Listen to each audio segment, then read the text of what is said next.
જામનગરના Saru section road પર અંબા વિજય સોસાયટીમાં રહેતા અને શિપિંગ તેમજ હોટેલ વ્યવસાય સાથે સંકળાયેલા એક વેપારીએ પોલીસમાં એવી ફરિયાદ નોંધાવી છે કે તેની સાથે તેના ભાગીદારે ₹6.69 કરોડની રકમનો વિશ્વાસઘાત કર્યો છે।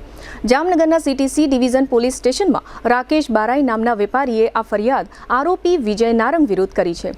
ફરિયાદી અને આરોપી બંને વરુણ શિપિંગ કંપની નામની પેઢી ભાગીદારીમાં ચલાવે છે। ફરિયાદમાં જણાવ્યા પ્રમાણે ફરિયાદી પોતાના હોટેલ સહિતના વ્યવસાય માટે અવારનવાર બહારગામ જતા હતા અને તેમની વરુણ શિપિંગ કંપનીમાં એવી વ્યવસ્થાઓ કરવામાં આવી હતી કે કંપનીના કોઈ એક ભાગીદારની સહીથી કંપનીનો નાણાકીય વ્યવહાર થઈ શકે। ફરિયાદી રાકેશ બારાઈની ગેરહાજરીમાં બેન્કિંગ સહિતની બધી કામગીરીઓ ભાગીદાર વિજય નારંગ હસ્તક હતી। ફરિયાદમાં જણાવ્યા પ્રમાણે ફરિયાદીની ગેરહાજરીમાં વિજય નારંગ નામના આ ભાગીદારે કંપનીમાંથી કટકે અમુક નાણાં કંપનીના કર્મચારીઓ તથા પોતાના પરિવારના સભ્યોના નામે ટ્રાન્સફર કરી નાખ્યા હતા।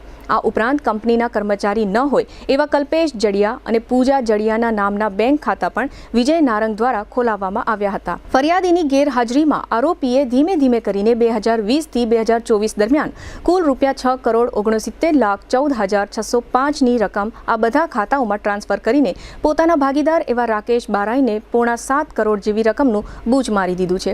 2020 થી 2024 દરમિયાનનો આ મામલો હવે 2025ના ડિસેમ્બરમાં પોલીસમાં પહોંચ્યો છે અને પોલીસે પોતાની રીતે તપાસ શરૂ કરી દીધી છે।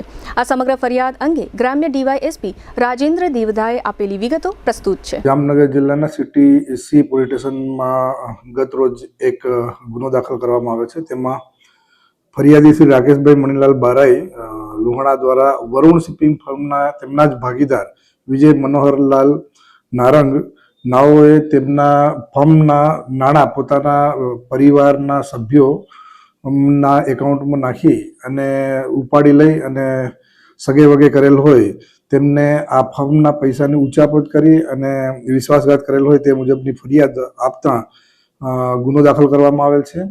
આ બનાવ સને 2020 થી લઈને 2024 સુધીમાં ફર્મના જે વહીવટ છે રોકડ નાણાંની લેવડ દેવડનો વહીવટ એ વિજય મનોહર નારંગને વિશ્વાસથી સોંપેલ હતો।